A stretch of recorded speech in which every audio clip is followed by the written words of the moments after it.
You won't believe what happened when my HOA Karen called the cops on me and ended up getting herself arrested instead. Yeah, I'm not exaggerating. One phone call was all it took for her power trip to crash and burn right in front of the whole neighborhood. Let me start from the top, because this story still makes me laugh every time I think about it. So, I had just moved into this suburban neighborhood, the kind that looks peaceful on the outside but is secretly run by an HOA that treats every mailbox like a federal crime scene. You know the type. Grass must be under 2.5 inches, trash bins must face north, no vehicles in the driveway overnight. And running that whole circus was Karen. A perfectly polished, overly confident woman who believed she was the sheriff, mayor, and queen of the neighborhood all rolled into one. The very first time I met her, she came over, not to say, "Welcome to the neighborhood," but to tell me my fence was one shade too dark according to the community palette. I actually thought she was joking. But nope, she handed me a laminated sheet of approved fence colors and told me to repaint it within a week. That's when I knew exactly what kind of neighbor I was dealing with. At first, I tried to be civil. I repainted the fence, smiled through my teeth, and stayed out of HOA politics. But Karen? She couldn't stand that I wasn't scared of her. She'd nitpick every little thing I did. My lawn mower was too loud, my delivery boxes were unsightly, and once she even complained that my dog's leash wasn't the right color to match HOA guidelines. I'm not kidding. She sent a full written warning for that. But things escalated one sunny Saturday morning. I was building a small wooden deck in my backyard. I'd checked the HOA handbook. It was perfectly legal as long as it didn't exceed a certain height. I even submitted the plan to the HOA board and got a confirmation email that it was approved. But of course, Karen never checked her inbox. While I was halfway through the build, she came storming across the lawn, sunglasses on, clipboard in hand, yelling, "You can't build that. You don't have HOA permission." I calmly showed her the email. She snatched my phone, glanced at it, and said, "That's not valid. I didn't approve it." I tried to explain that she wasn't the entire HOA, just the president. But she wouldn't listen. She kept shouting until my neighbors started peeking through their blinds. And then she said the fateful words, "If you don't stop right now, I'm calling the cops."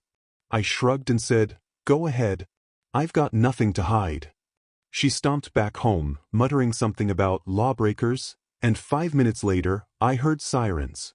Now, you might expect this to be where things get bad for me, but this is where it gets really fun. 2 officers showed up. I stopped my work, wiped my hands, and walked over. Karen was already there, pacing in her driveway, dramatically pointing toward my house like I was a criminal mastermind building a bomb shelter. She went off before the cops could even ask a question. "Officer, he's violating HOA codes. He's ignoring my orders. He even threatened me." Well, that last part was a flat-out lie. I hadn't said a single threatening thing to her. Luckily, one of the officers turned to me calmly and said, "Sir, what's going on here?" I explained everything, that I had HOA approval in writing. I even showed them the email again, plus the stamped plan that matched all the community's construction rules. The officers read everything carefully. Meanwhile, Karen kept interrupting, trying to talk over me like she was the only one allowed to speak. But then, one of the officers asked her for her version of the documents. She froze, then said, "I don't need documents. I am the HOA president. My word is law." Both cops looked at each other and you could tell they were done with her attitude already. Then one officer asked, "Ma'am, do you have any record of him threatening you, like you just claimed?" She paused again. "I don't record my conversations, but he was intimidating. He raised his voice." The officer turned to me. "Did you?" I said, "No, but I do have a Ring camera that records audio." Her face went pale. I opened the app, pulled up the footage, and sure enough, the video showed her yelling at me while I calmly explained the HOA rules. Not once did I raise my voice or even step toward her. The officers watched for about 30 seconds before one of them said, "Ma'am, this doesn't look like a threat to me."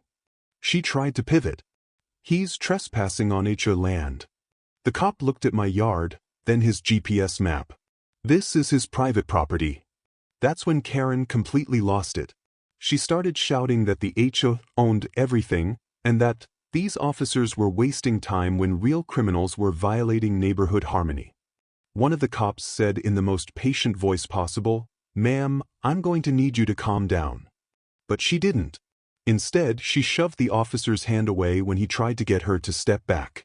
You could hear the collective gasp from the neighbors who had all come out to watch by now. The officer immediately said, "Ma'am, don't touch me." But Karen doubled down, yelling, "Don't tell me what to do. You're supposed to arrest him." That's when things went from bad to legendary. The second officer stepped forward, calmly grabbed her wrists and said, "Ma'am, you're under arrest for obstruction and assaulting an officer." The entire block went silent. She started screaming, "You can't arrest me. I'm the HOA president," as they gently but firmly escorted her to the squad car. Every neighbor standing outside was in absolute disbelief. Someone even started filming.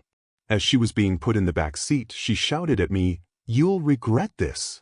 I just looked at her and said, "You really should have checked your emails."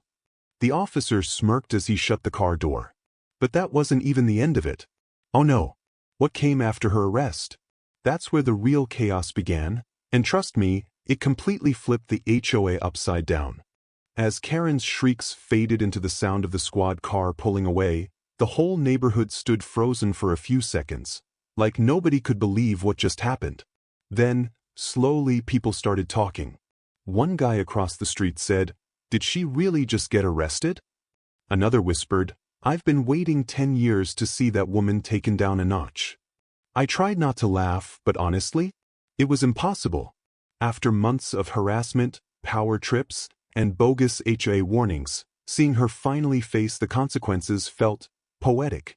But, of course, the story didn't end there. Later that afternoon, I got a call from one of the other HOA board members, a guy named Mark. Unlike Karen, he was actually reasonable. His first words were, "I heard about what happened. You okay?" I said, "Yeah, I'm fine. Just never expected the cops to take her instead of me." He sighed and said, "Honestly, no one's surprised. She's been abusing her position for years. This might finally get her removed." Now that caught my attention.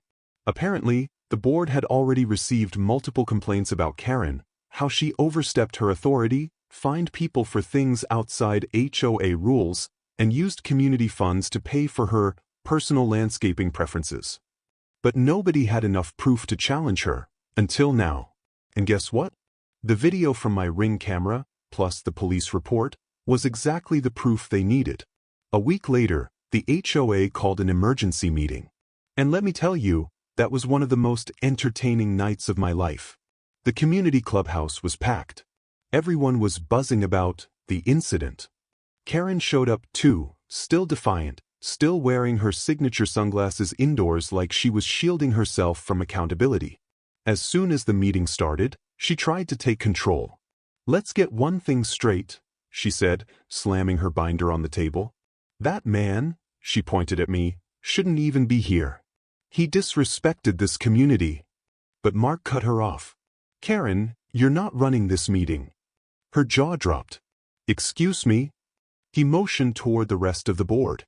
"The HOA members voted for an internal review after your arrest. Until that's resolved, you're suspended from any presidential duties." The room erupted into quiet cheers and whispers. You could see her face go red. She was absolutely fuming. She tried to argue, but then Mark pulled out a stack of printed emails, financial records, and complaint letters. "We've gathered evidence of multiple misconduct violations, including false fines, misuse of HOA funds, and harassment of residents."